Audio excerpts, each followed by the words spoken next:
Hey everyone, welcome to Hour of History.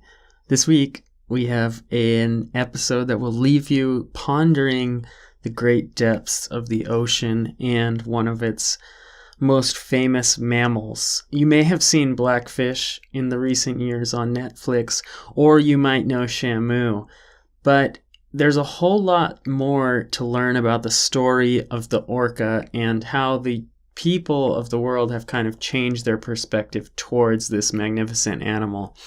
This week I'm talking with Dr. Jason Colby, professor of history at the University of Victoria. He's the author of Orca, How We Came to Know and Love the Ocean's Greatest Predator. And in our conversation, he comes to find an answer, to seek an answer about both his upbringing as someone who was born into a family whose life revolved around this animal, as well as his career as a historian and someone who's trying to pinpoint those moments of change and change in the human consciousness, change in the world, change in politics, and so on and so forth. It's an absolutely fascinating conversation, and it's a great book that I'll hope you'll check out. Reminder, we have all the books at www.hourofhistory.com/rex, and we have a whole lot of good information for you in the show notes. Again, whether you've just seen the orca in an aquarium on your TV, in a movie, or you know the animal a little more intimately or just care about the well-being of animals, this episode is going to be very interesting to you, and it was a pleasure having Jason Colby on the show. Remember, on Hour of History, it's our world, anytime, any place. Thanks for listening, and thanks for subscribing. Enjoy. You're listening to the Hour of History podcast. Our world, anytime, any place. With your host, Stephen Bauman, and producer, James Abel. The Hour of History is a member of Episodic Network, an association of fun, interesting, and informative podcasts. EpisodicNetwork.com. Without further delay, your Hour of History starts right now. Hello, and welcome to Hour of History. I have with me Dr. Jason Colby. How are you doing today? I'm doing great. Excited to be on. Well, thank you so much. We're excited to have you. Just a short, brief story. I read Dr. Jason Colby's book, Business of Empire, when I was doing my Latin American comps, and then I was looking him up, and I saw he had written this really compelling, interesting book called Orca, How We Came to Know and Love the Ocean's Greatest Predator. And I was just kind of first surprised because, you know, we read all these things in grad school that say that your second book is like your true book or whatever. And then also totally interested. So can you tell us a little bit about yourself and your story, how from maybe the earliest time you see fit? Yeah, that's a big question. I do think there's a bit of a truism about writers in general, and certainly historians, and that's that there are two kinds of us. There are the kinds that admit that they're doing autobiography, and the kind of historian that denies it. And what I mean by that is, obviously, we're not literally usually writing autobiography, but our own personal interests and our stories do guide the questions that we pursue and how we choose to approach them. And this is certainly my case, and so I don't know how far back I should go, but I guess I should say I grew up in the Pacific Northwest, sort of up and down the Pacific coast. And when I was an undergraduate at Whitman College, I studied abroad in Central America at the University of Costa Rica. And it was really just a transformative experience in my life. It led me to all these questions that I hadn't really pondered before: the U.S., historical impact on Latin America, the different ways that race worked in different societies. And part of it was just the awkward and embarrassing interactions I had with my Costa Rican, with my Central American classmates who would, confront me and ask me, what do you think of the United States, history in our country? What do you think of U.S. policy toward Cuba? This is when I was 20 years old, and I basically had to respond, I don't know. I don't know anything about this. But it, really sort of sparked an interest in, why is this so heated and supercharged? So that was a piece of it. The other piece of it was I was living Costa Rica, and I would have people come up to me and say, the problem with you Americans is that you're all racist, but we don't see race here in Central America. Or I'm sorry, we don't see race here in Costa Rica at all. And then the same person in literally the same breath would say, the problem with blacks is that they're lazy. Oh. And I was sort of fascinated by how, how, first of all, in their minds, the United States was sort of a foil, the definition of what racist was. And so they didn't have that in their societies. And so they claimed.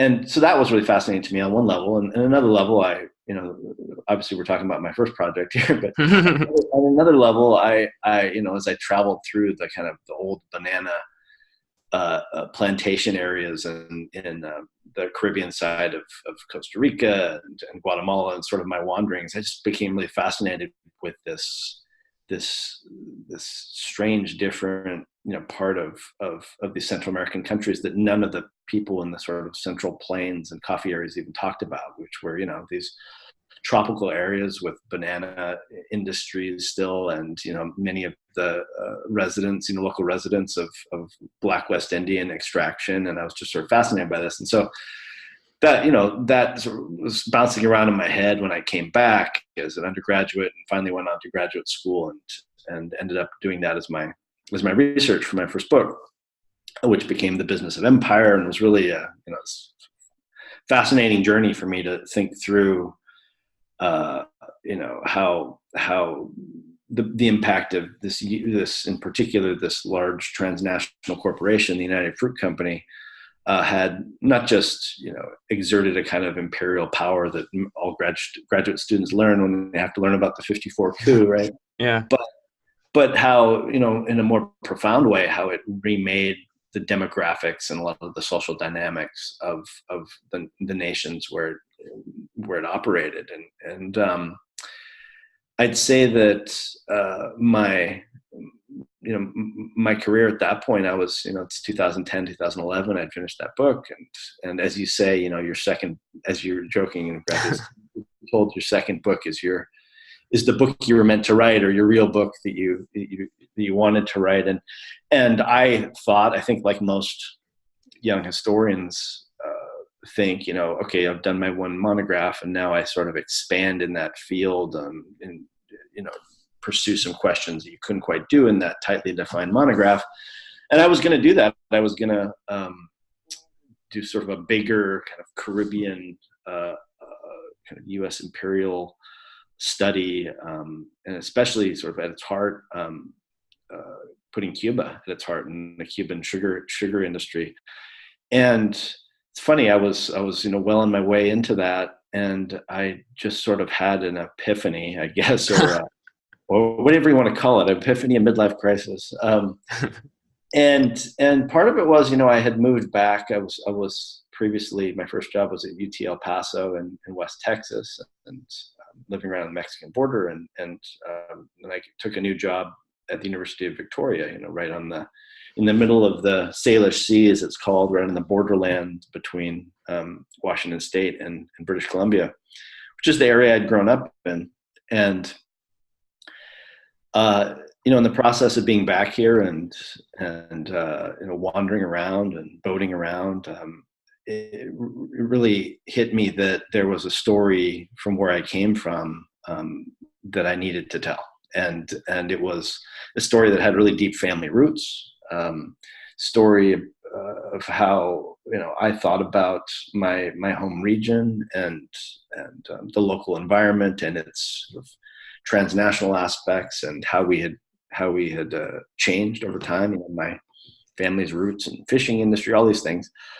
But in particular, this kind of dark part of my family's story, or I guess dark and dramatic part of my family's story, that I had always grown up with this story of my father having participated in the capture and sale and training of killer whales in the oceanarium industry. Yeah, and you it's funny because one might look at these books and see them as geographically distinct, but there's a lot of threads that hopefully we'll get to as the show goes on about consuming and conserving and things like that. But you start with this kind of arresting thought. As a boy, I saw my dad cry on 3 occasions. That's just like, you can tell this is from the heart. Do you want to talk about that a little bit, the connection to your family? Yeah. So as a little boy, I grew up watching my dad try to wrestle with the meaning of this, and especially as the meaning shifted. I mean, when he was, working in this industry in the 1970s, it was still a time when there was no whale watching, when there was no real movement to, critique or to oppose the capture and captivity of cetaceans, including orcas. And, it was coming out of a period of time before that when it was very common for scientists and fishermen and locals to shoot and kill, all manner of marine mammals, including orcas. And that really shifted, as I was a little boy in the 1980s and became, a young man in the early 1990s. This species, many of your viewers may or listeners may not know, but the species became increasingly iconic, almost a sacred animal of this region. And the people that had once caught them were increasingly kind of vilified and critiqued. And this is even before the documentary Blackfish in 2013 really supercharged the issue. And so, I watched my dad wrestle with some of the guilt of this. He himself had run several captures, in which the animals taken out of the wild died in captivity, and he was really tormented by that. And the way it was really a difficult question as I was redefining myself as a historian, turning myself into more of a environmental historian, even though, as you say, there are a lot of common threads, and certainly business and culture and consumerism are very much, connective threads between the two books. But as I tried to figure out sort of the kind of voice I wanted to write with and how I wanted to approach the story, it became clear to me that I could not do it honestly. I certainly couldn't be honest to my readers, but even honest to myself, if I didn't on some level put this personal connection up front. That's not to say that, as you know from reading the book, it's not to say that I or my father are central characters in the book in any real sense. That's not what I'm doing, but I am using his story as what I would call the moral arc of the book. Yeah, and I recommend, of course, that everyone read the book, and I'll link to it in the show notes. But the main character of your book, and there's a lot of main characters, but the main character, obviously, is the orca, which I was fascinated to find this long history of fear and being called the demon from hell, just sort of extraordinary perception. So how was the orca perceived, say up until the middle of the 20th century? Yeah, I mean, this is this is certainly very much in common with the way human beings have generally viewed and interacted with large predators, right? We are, as I like to joke, sort of slow, weak, hairless primates, right? Who were on the menu for large predators for much of our history, right? Homo sapiens have not been the apex predators until relatively recently in our history, and so we evolved having a very healthy fear of predators with pointy teeth, and so a lot of the ways that killer whales have been viewed historically and traditionally by people that were on the coast where they could see them is through this lens of predator. I mean, this is a dark-skinned wolf, predator with wolf-like teeth that can rise, unexpectedly from the water. It's understandable that people have a fear reflex toward them. And even when people started to venture out onto the waters and, fish, and even start hunting marine mammals, including seals and even small cetaceans, killer whales were generally seen as too powerful, too swift to hunt, and also as competitors with some of these resources, including salmon and also seals, which they would sometimes steal from human hunters. And so it's understandable that there was a sort of a long-standing sort of human fear of them as apex predators. And then you get, all the way into the early to mid 20th century, in which you have some commercial hunting of killer whales by Norway and Japan. But you have also, as commercial fishing becomes increasingly pelagic, around the world, you have more and more fishermen interacting in violent ways with orcas, including shooting at them, asking their governments to eliminate them, including, and I have in my book, episodes of them being machine gunned by the U.S. Navy off the coast of Iceland, for example. Yeah. And so it's sort of a piece with the way that human beings have approached predators, right? I mean, the virtual elimination of wolves from North America is another great example. And so this is sort of where we sit by, the 50s and early 60s. And so, I mean, that's a great reality check kind of for people to kind of think about is how deep some of these roots are. You use the fantastic Attenborough quote, no one will protect what they don't care about, and no one will care about what they haven't experienced. So you have this kind of changing point in the 1960s where people start to experience the animals after they're done gunning them down kind of, and they have some success in interacting with the orca. How do the 1960s begin to change both how we experience the orca and then how we view the orca?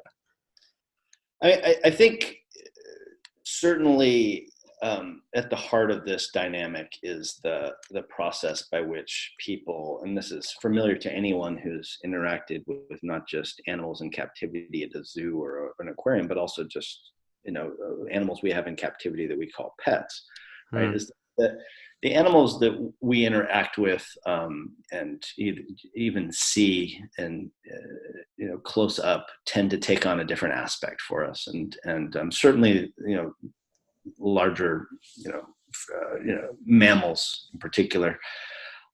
We tend to, when we get a chance to see them close up, think about them as individuals, as opposed to sort of interchangeable members of a species, and if you think about the way someone from shore or a fisherman would view passing pod of killer whales, as sort of a potentially ominous but certainly indistinguishable group of black and white masses that are going right by you, right?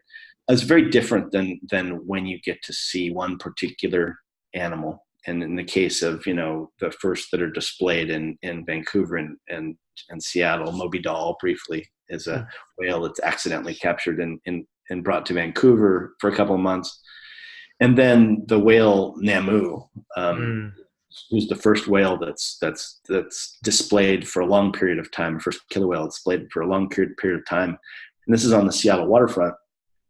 These animals all of a sudden become, instead of, potentially dangerous, indistinguishable predators passing through local waters, one of them becomes named, and it starts to take on a personality in the eyes of people.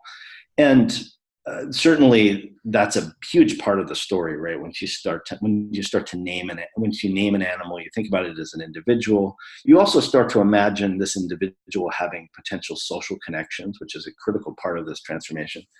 But in particular, in the Seattle waterfront, this is in 1965 and 1966 that this happens. Namu is displayed. Thousands and thousands of people, including kids, come and visit.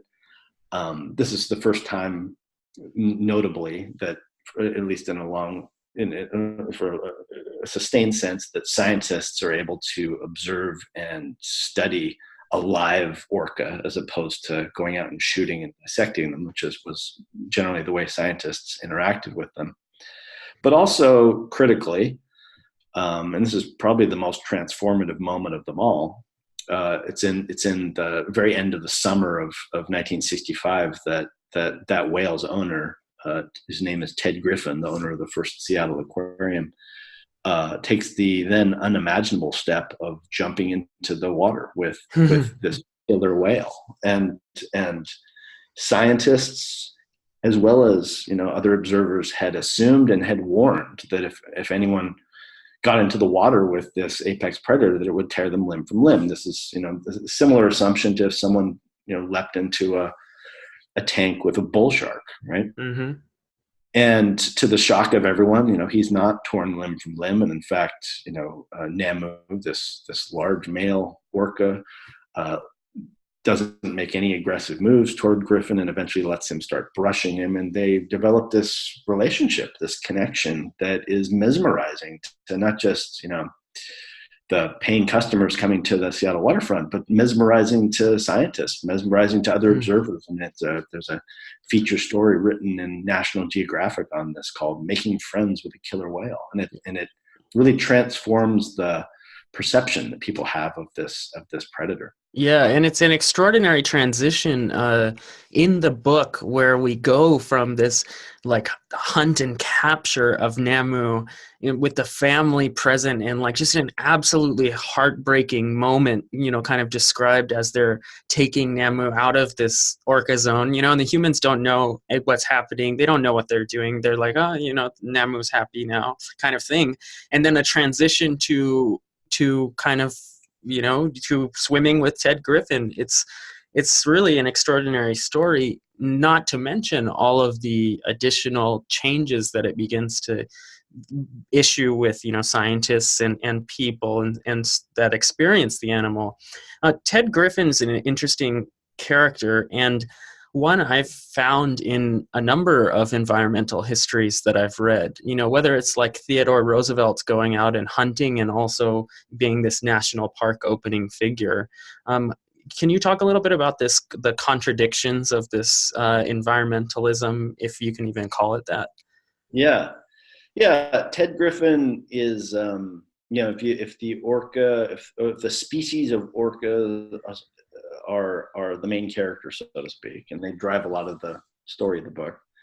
Ted Griffin's really the protagonist of the book, and I don't mean to call him the hero of the book, but rather the protagonist. And we experience a lot of these changes through his actions and through his eyes, and hopefully we'll get to the sort of the nuts and bolts later on about kind of how you research and write a book like this, because that was part of a challenge too. Yeah.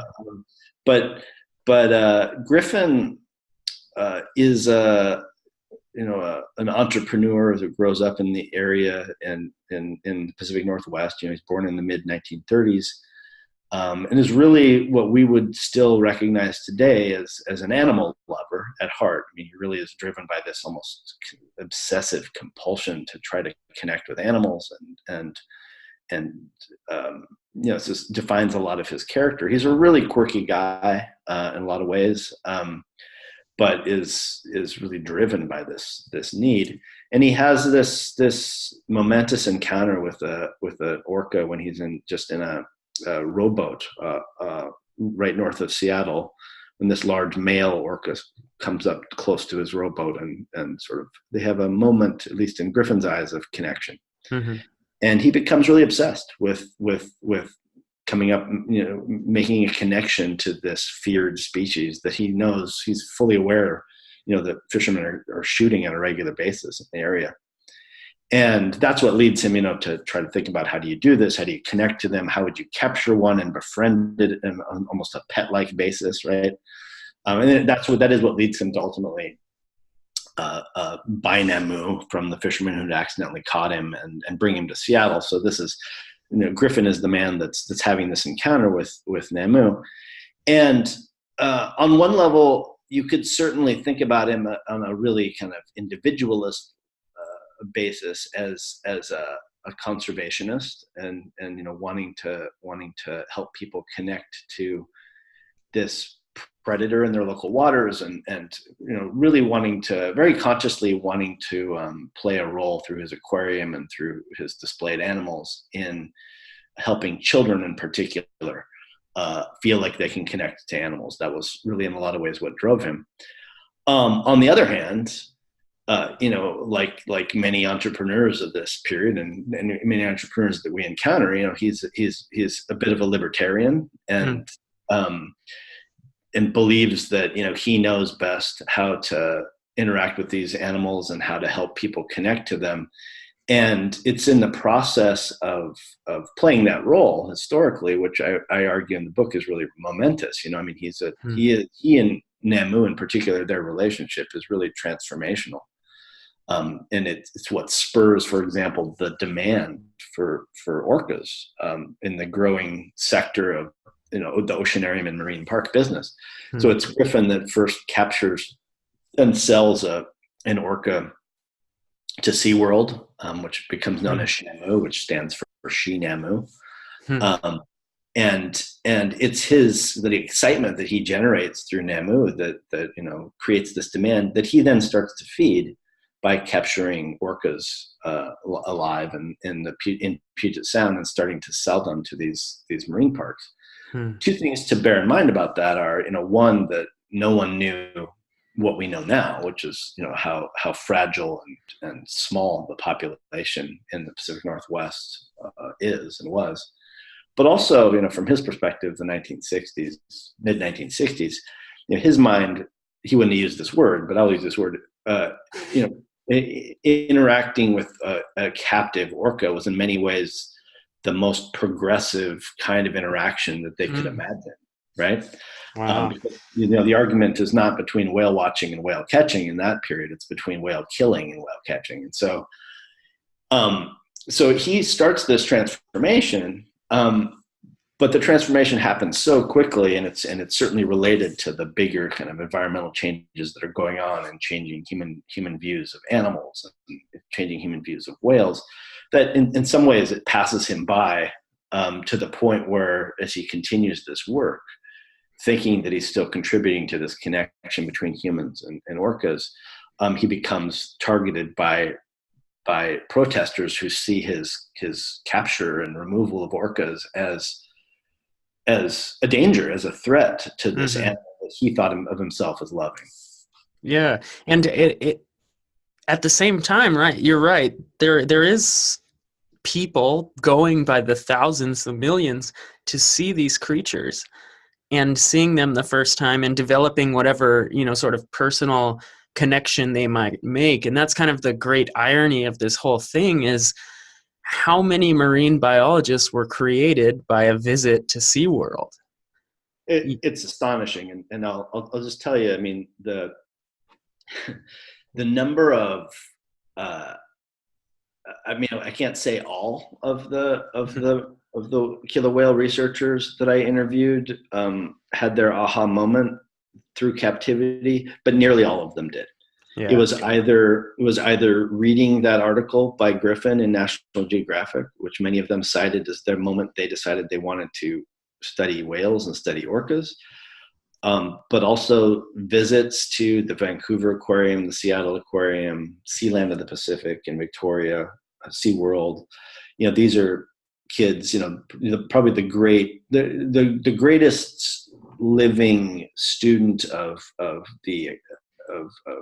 orca acoustic culture in the world is a guy that lives in British Columbia named John Ford, who is really the scientist that established that killer whales have dialects that basically are ethnic markers essentially for them. And he had his first experiences going to the Vancouver Aquarium, seeing orcas that in fact Ted Griffin had captured and brought to that aquarium. And this is in the mid 1960s. And those were the sort of transformational moments for these researchers as kids. And that sort of, that reality goes on, but it's also true of even the adults that have this experience. Lots of those that came down, whether it was scientists or or just adults, fishermen even, who came to see orcas on display, had their minds changed too. And so it is it's an interesting paradox, right? And I realized the emotionally charged nature of this paradox as I was writing is because I realized lots of people reading this book, it was probably more likely that those that would sort of read the book jacket or a description of the book and decide that they hated me. And it was less likely, I knew, for people that actually read the book to come to the conclusion that I was somehow trying to apologize for captivity. That's certainly not the point of the book. The point of the book is to, and this is the historian in me, is to understand how historical change happens. Go ahead. I mean, just to so we can like sort of catch this at one of those moments that you're good at catching the historical change. And you sort of alluded to this with the personality of Griffin as how he's like kind of a freewheeling libertarian kind of guy. But as we know in the United States, it doesn't work that way. At various points, you mentioned city law and federal law getting involved. Maybe we could talk about federal law with the Marine Mammal Protection Act, if that's not jumping too far ahead. Yeah, well, yeah. I mean, I think that it intersects well with what I was talking about with Griffin as a protagonist. What you see in the late 60s and especially the early 70s when it comes to questions of marine conservation and especially whaling and marine mammal conservation questions is you see this sea change happening, especially on the West Coast and the Pacific Coast in the U.S. But the federal government starts to take some of the first steps in 1970. It lists 8 whale species as endangered. Puts them on the endangered species list. 1971 in Washington State, the Washington State legislature passes legislation to regulate, not to stop, but to regulate the treatment of marine mammals, and that's especially about the capture of killer whales. And then it's the year after that, 1972, that the federal government passes the Marine Mammal Protection Act, which is, I would argue, very possibly the least appreciated piece of environmental legislation in U.S. and maybe world history. I mean, it's an absolutely extraordinary piece of legislation. Canada doesn't have anything like it still to this day. It was at its time extraordinarily forward-looking and taking an ecological approach to questions of conservation. It's influenced, similar legislation in places like Australia and New Zealand. But it certainly injected, both of these on the state and the federal level, injected federal oversight into this question of how you're going to treat marine mammals. Now, from the perspective of someone like Ted Griffin, it seemed like it was encroaching on a business that he had started, and he had actually, one of the things I talk about in my book, this is the problem for real kind of individualist libertarians, is that some of them really do think about themselves as responsible. Mm-hmm. And one of the things I try to point out is that Griffin actually does engage in a level of self-regulation that others don't. I mean, he sets limits for himself on how many orcas he's going to remove, even though there's no science on how many are there, which is unusual even in the region. You have other people catching them and taking all of them that they captured. Mm-hmm. But he struggles mightily, as entrepreneurs often do, to adjust to a new regulatory regime that they themselves helped spur, right? And so he had created this, and he had helped create this fondness and affection and care for local killer whales, and then he's surprised and even offended that public opinion doesn't just turn against him, but you see regulatory moves by governments. And when I'm talking about him as a protagonist, this is the part I found most fascinating, because he is a bit of a tragic figure in the story, and I don't mean that to romanticize him, but really in the true kind of classical definition of tragedy, protagonists brought low by their own faults, right, or their own character. So it's kind of his astonishing drive that leads him to do crazy things like jump into the water with a killer whale, right? Yeah. And believe he can befriend this apex predator. but it's that same kind of individualistic tunnel vision perspective on the world, where he's so obsessed with his own adventure, so sure that what he's doing is right, that he proves unable to adjust to the changing context that he himself has helped create. And I think that's really fascinating as a character study. And it certainly shows how at least one person, and I talk about lots of people in this book, but it shows one person was affected by the profound transformations that occurred when environmental legislation, comes in full force in the 60s and early 70s. Yeah, I'm very interested in this idea of how we get change, especially, when you read these articles like insects are dying out at an alarming rate. Well, how do we actually make the change? And your book does show it a bit, where the sort of collective consciousness shifts, and whether it's like a family who's out boating who decide they need to save orca from this perfectly legal operation, or the federal law, can you pinpoint a place where the change happens? When does society or us, like, how do you come to terms with using the collective in this book? Yeah, that's a really tough question, and I wrestled with this because, on one level, this story felt somewhat not unique, but as historians, we're often looking for the specificity in the story, and in this case, it's easier to understand how a large, charismatic social predator, visually striking, visually accessible because it's in inner waters, became kind of a transformative, iconic species that didn't just, through our encounters with them, didn't just change the way people thought about Orcinus orca, the species, but more broadly about the local marine environment. The challenge that what you're talking about, the sort of deeper and broader challenges, how do you get people to engage deeply and often emotionally? How we engage our emotions is often how we change politically or become involved politically. How do you get them to be invested emotionally in questions that threaten us and the environment more profoundly, but are much less visible and lend themselves much less to narrative and emotional connections, or like microplastics in the ocean, or carbon loading in the atmosphere, ocean acidification, or the dying off of insects, including bees that we need to literally produce our food. How do we get people to connect to that? That's really a tough question, and I think that ultimately human beings are. If I put on my kind of teacher's hat a little bit, with my students, human beings, despite all our differences, have a couple things in common. One is that we're extraordinarily visual creatures. We react really powerfully to images. Images often kind of sway us, connect to our emotions, and tell a story, in a powerful way. If you think about sort of the impact that a couple of pictures of the Vietnam War had in reframing sort of the moral questions of that war.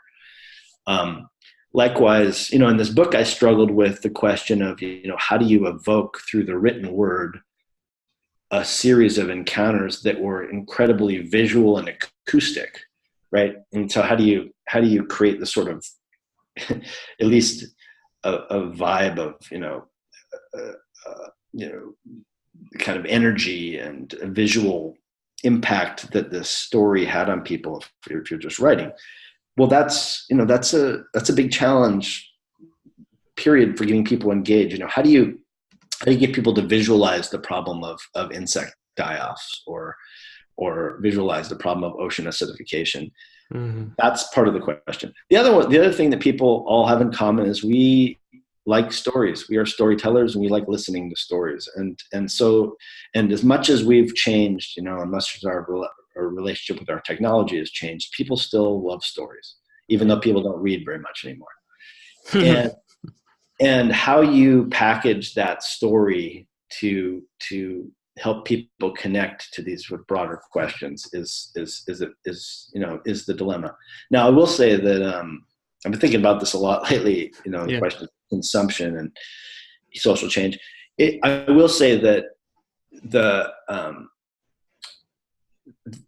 the reality that people are going to have to come to if we're going to have to make any sort of really profound changes is that the as much as we want to focus on our own actions as consumers, and those are totally relevant. I mean, what we do as a consumer, whether it's buy an electric car or use plastic straws less or fly less in an airplane, as an individual or as a family, has much less impact than what we do collectively as a society, right?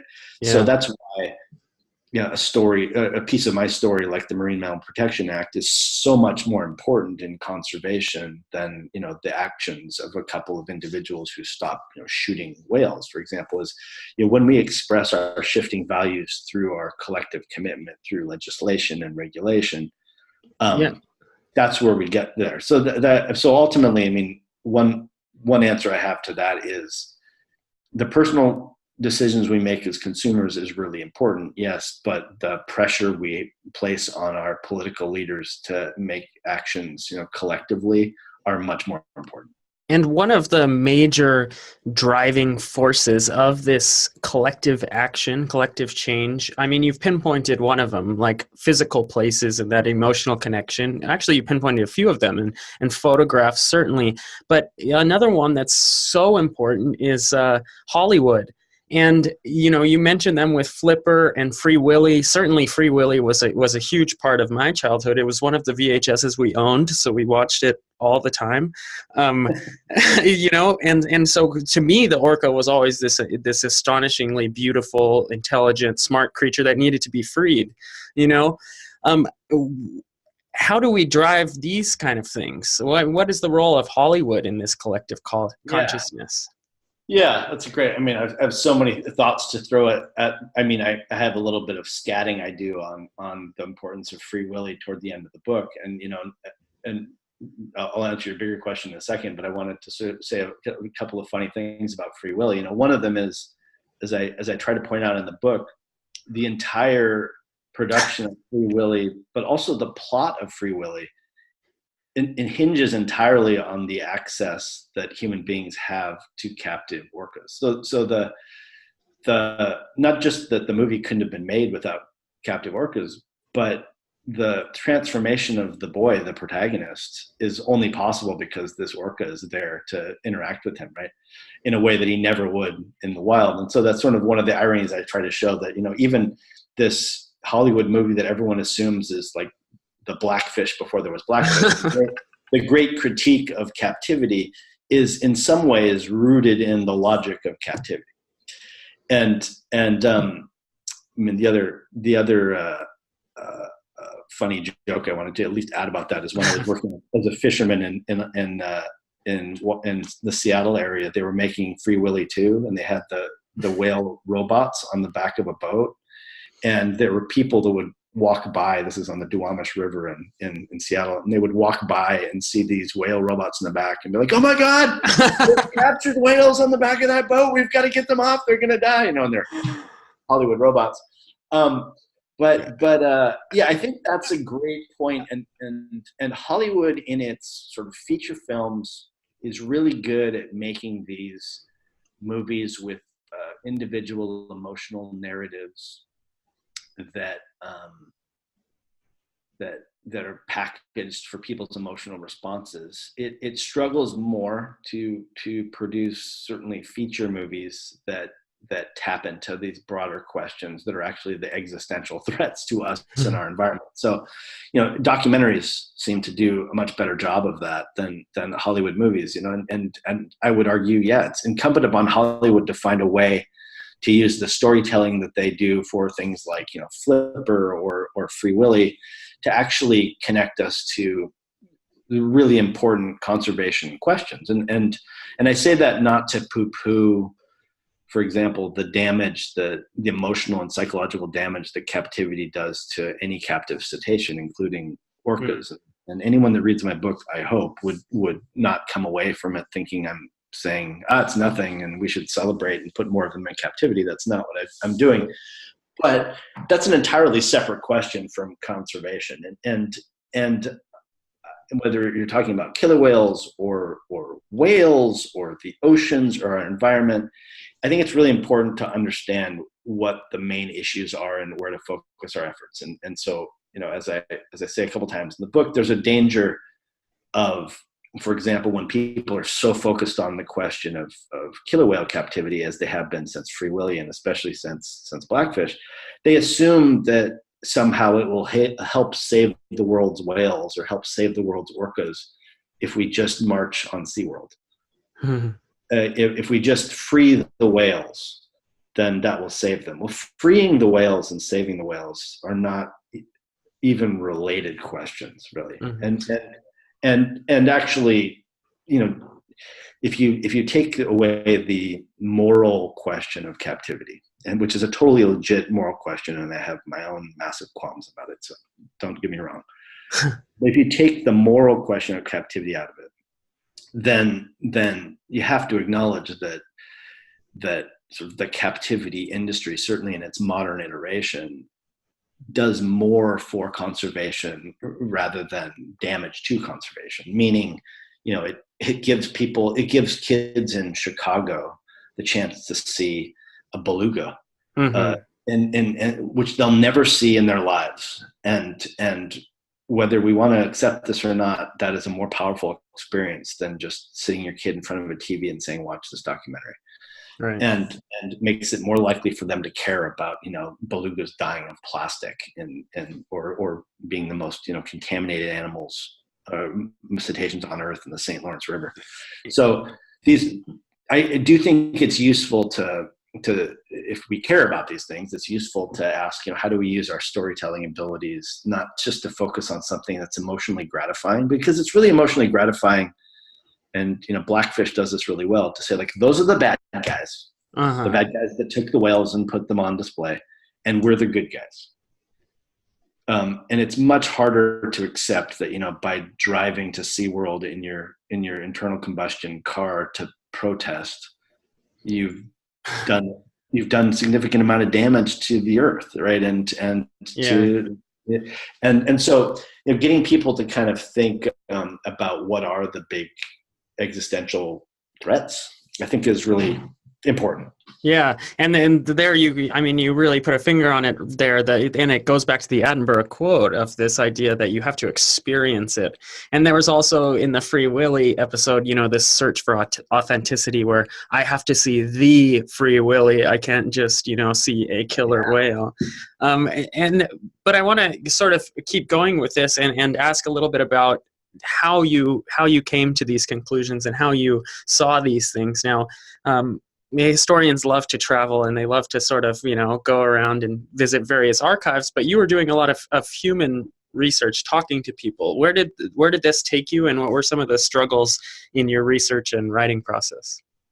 Yeah, that's a great question. Well, I'll just say that, like most historians, I hadn't reckoned in my training with the challenges of oral history very much. Like most graduate students, I assumed that I'd be writing mostly about dead people. And the best thing about dead people, the frustrating thing about dead people is, you can't ask them questions, right? You only have what the archival record has left you. The nice thing about them is that they don't talk back to you. They don't tell you you're wrong. They don't tell you your interpretations are flawed, that you're putting words in their mouth, whereas live people do that. So this was the really wonderfully exciting, challenging, sometimes frustrating part of this research, was that it wasn't just archival research, in the United States and Canada and private archives and public archives. I was also seeking out people that had lived through this, and with the full understanding that this was going to be a contentious, difficult, controversial topic to talk to them about. Lots of these people it had been a hinge point of their lives, emotionally and psychologically, these encounters with orcas.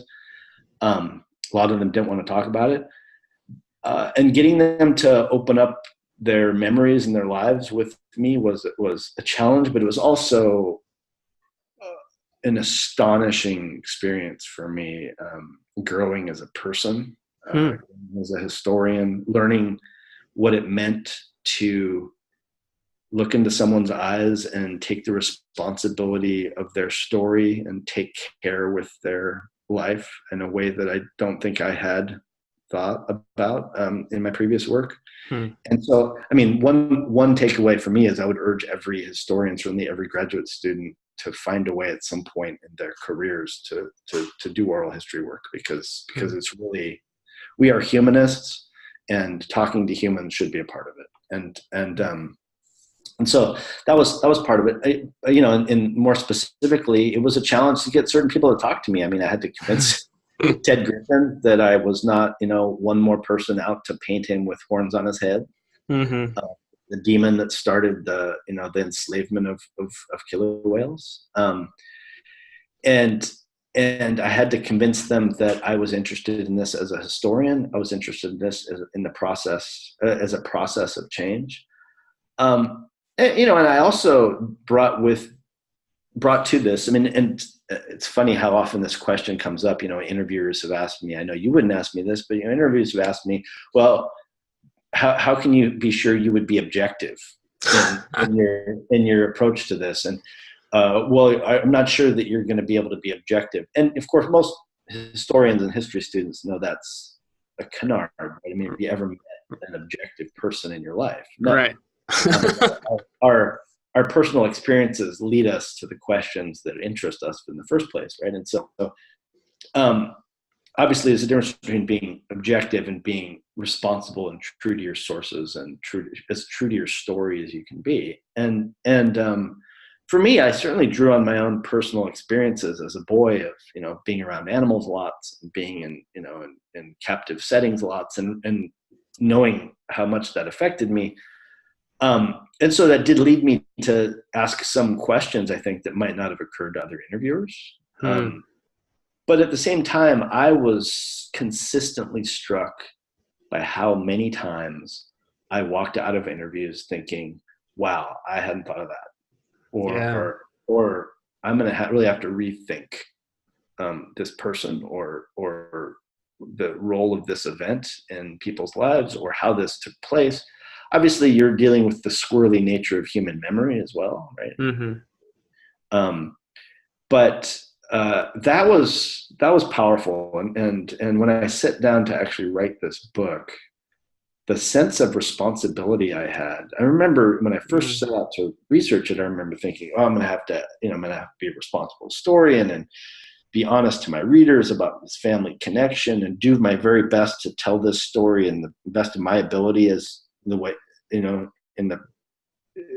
as according to my skills as a historian at this point in my life, but after talking to all these people, there was this totally different level of responsibility I had of doing justice to their stories. Because it is an act of faith, an astonishing act of faith, if you think about it, for somebody to sit down and say, I will share my life with you. I will share my memories with you. I will share this pain with you. Yeah. And I will trust, even though I don't know you, that you will not just be looking for sound bites that you want, but that you will actually be listening to the heart of my story. And I did not realize how much that would mean to me until after the process was done. Yeah, and I think that's kind of one of the amazing things about the book is we're getting into this era, and I'm lucky to do the hour of history where I can talk for a whole hour, it's kind of amazing. And we're getting to this era where it's everything's short and kind of smaller books, but this is a sizable book, and you give people their voice, you're not aiming just to here's a snippet from this person. You really treat them fairly, and but the most captivating and the one that I was drawn to, and it was emotionally sort of exhausting to read, I can only imagine what it was like to write, was with your dad, and how through this research your perspective kind of changed perspective on your life. Yeah, I mean that's all very true. My dad, I don't think I put this in the book, but my dad tried to dissuade me from writing this. Wow. He, yeah, it's a painful part of his life. I mean, it's a part of his life that was most exciting, but also most painful, I think. And he thought that it would be too controversial. He doubted whether people would understand what I was trying to do. Hmm. And some haven't, but most have. It feels like. But he just didn't. He's one of those guys of this generation. Most baby boomers, or a lot of baby boomers, are like this. Doesn't necessarily want to dig back into the pain of the past. Wants to leave it there. And it was a great act of generosity from him that he opened up to me, even though I'm his son. Right? It was still a leap for him to do that. And I think it was a really, I mean, I can't speak for him, but I think it was a really powerful healing process for him to watch his son go through this journey, to contextualize his life, to have some of his experiences and those that he knew spoken in a fair way. But also, it was important for my dad. My dad. There's different characters in this book. Some characters are pretty unrepentant, and Mm-hmm. and some are tormented. It was important for my dad to be really honest. I mean, he did not want anything to be sugar coated, and he wanted a reckoning with what had happened. And I think that I came to, I think, a fair way to do that in the very closing of the book. And I won't sort of ruin that for any listeners that want to read the book. But I mean, the closing section of the book is about an experience I had as a boy with my dad, Mm. and going back to the spot where he had captured whales. And it was a powerful emotional closure for the book, I think, but also for him and for me to end it with that, even though it's kind of chronologically out of order, right? It's back when I'm Yeah. 10 years old, 10 years old. But for me, that meant something of an emotional healing for him. And I think this book was that. And so it definitely brought us closer together. Like any father and son, we've had our differences, in our lives. But it brought us together, and I think it was really powerful for him to have his son dig into a story that was so connected to his life. I never thought none of Yeah. us as graduate students who are getting trained think we're going to do a story that's connected to our family's life. I mean, we're essentially discouraged from doing anything like that, right? For good. I mean, there's still a bit of that keep it objective mantra, even if we don't call it objectivity. There's a sense of don't make it too personal, because then you're doing memoir, Yeah. But I also would say, if it suits people, if it suits historians that have these kind of questions to explore, I don't think people should shy away from making these personal connections to their material if it's relevant. I don't think historians, I certainly don't think young historians should be scared off by opening themselves up a little bit like this. Yeah, and certainly the last section, yeah. I mean, it's incredibly moving, and it isn't memoir, because you've just had 300 pages of history, so it's like no, so it is a beautiful sort of ending without, like, say the sort of lack of basis. I mean, it's so real. So yes, highly recommended, and I'm glad you didn't give it away, because I think people are really going to enjoy it. And it is bookmarked, sort of, or book ended, sort of really really expertly with that story. Unfortunately, we're nearing the end of the hour here, but fortunately for listeners, that means we get to the suggestion time, in which we both make a suggestion for the greater good of your life. So Jason, do you want to go first? What do you suggest for our listeners? I was thinking what I was going to say about this, and there's so many sort of thoughts I had, but I'm a music guy. I love music, and so for anybody that's into sort of kind of the revival of at least a bit of old timey American music.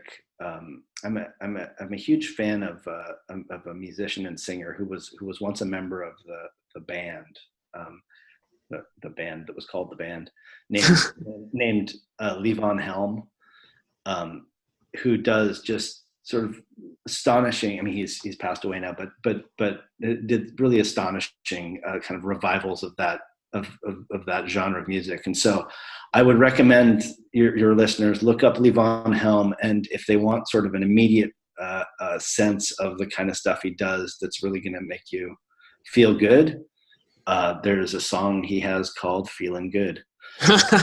Levon Helm. That's my immediate thought.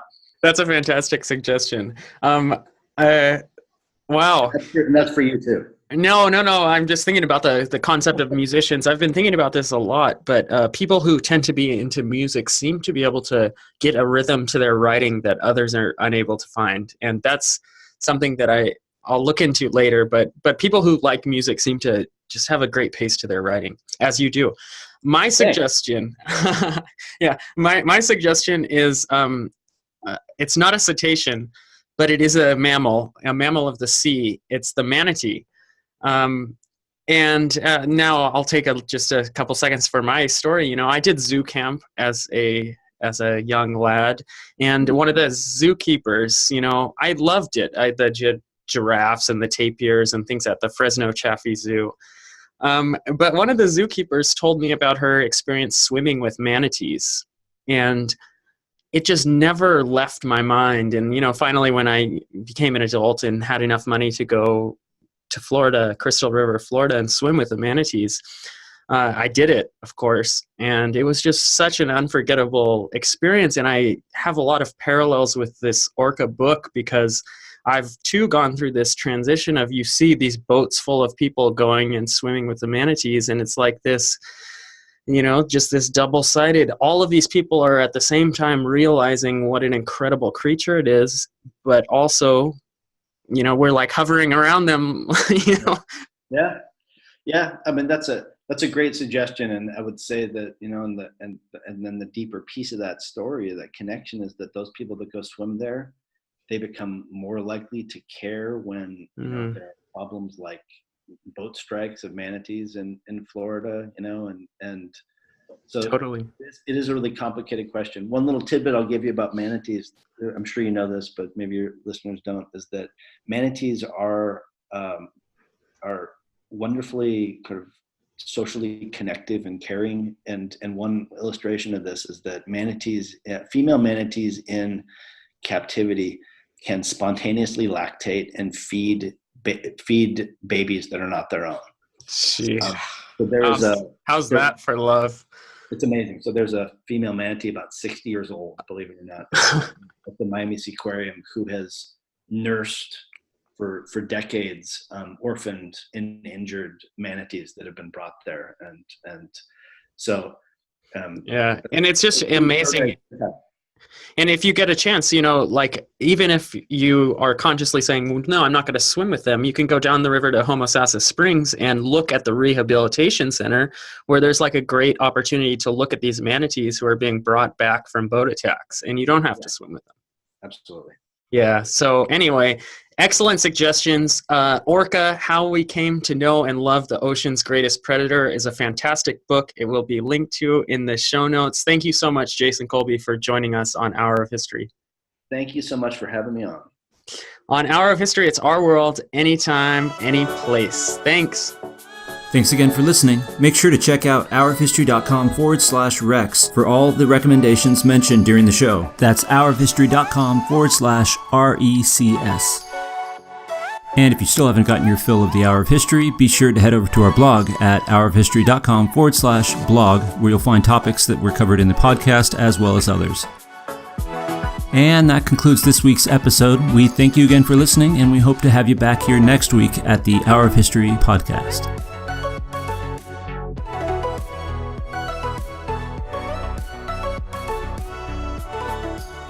Hey there, Hour of History podcast fans. Did you know we have a store? Store.hourofhistory.com for all the Hour of History swag you need. Actually, there's only a t-shirt and a mug, but it's pretty cool. Check it out. Store.hourofhistory.com. On Hour of History, it's our world. Anytime, any place.